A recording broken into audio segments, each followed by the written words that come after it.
जय हिंद दोस्तों, स्वागत है आपका इस वीडियो में। और आज के इस वीडियो में हम बात करेंगे शास्त्रीय भाषाओं के बारे में। जो शास्त्रीय भाषाओं की घोषणा भारत सरकार के द्वारा की जाती है, भारत की प्राचीनतम भाषाओं के साहित्यिक संरक्षण और संवर्धन के लिए। दोस्तों, भारतीय संविधान की 8वीं अनुसूची में 22 भाषाओं को भारत सरकार के द्वारा समय समय पर शामिल किया गया है। इसी के साथ ही भारत सरकार के द्वारा कुछ भाषाओं को शास्त्रीय भाषा का दर्जा भी दिया गया है।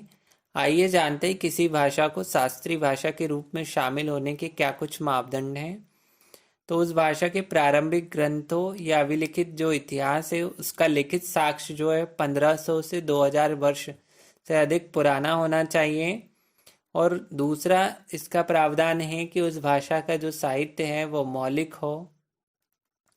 और तीसरा प्रावधान यह है कि प्राचीन साहित्य या फिर जो ग्रंथ हैं उनका जो एक समूह है वो वक्ताओं की एक पीढ़ियों के द्वारा अमूल्य विरासत के रूप में माना जाता हो।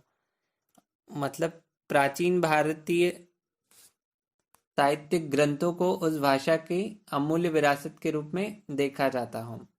अभी तक भारत सरकार के द्वारा 6 भाषाओं को शास्त्रीय भाषा का दर्जा दिया गया है।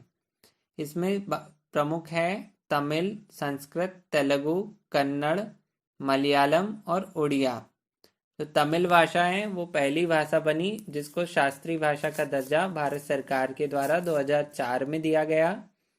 संस्कृत को 2005 में, तेलुगु और कन्नड़ को 2008 में, मलयालम भाषा को 2013 में और उड़िया अभी लेटेस्ट इसमें शामिल है 2014 में। उसके बाद से अभी तक इसमें कोई किसी भी भाषा को शास्त्रीय भाषा के रूप में नहीं जो गया है, लेकिन महाराष्ट्र में मराठी को इसमें शामिल करने की मांग उठाई जा रही है।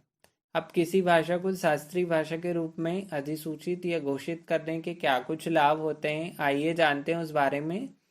शास्त्रीय भाषा के 2 प्रतिष्ठित पुरस्कार अंतर्राष्ट्रीय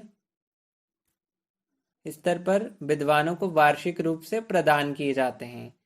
और दूसरा एक लाभ यह है उस भाषा के शास्त्रीय भाषा के रूप में शामिल होने का कि उत्कृष्टता केंद्र की स्थापना की जाती है। उस भाषा के एक्सीलेंस सेंटर स्थापित किए जाते हैं, जिससे उस भाषा के साहित्यिक रूप से भी बढ़ावा मिलता है और लोगों में भी वह भाषा रुचि का कारण बनी रहती है।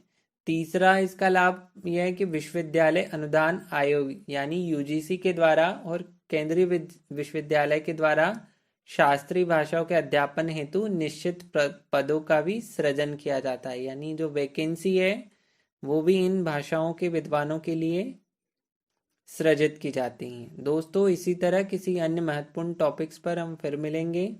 धन्यवाद दोस्तों।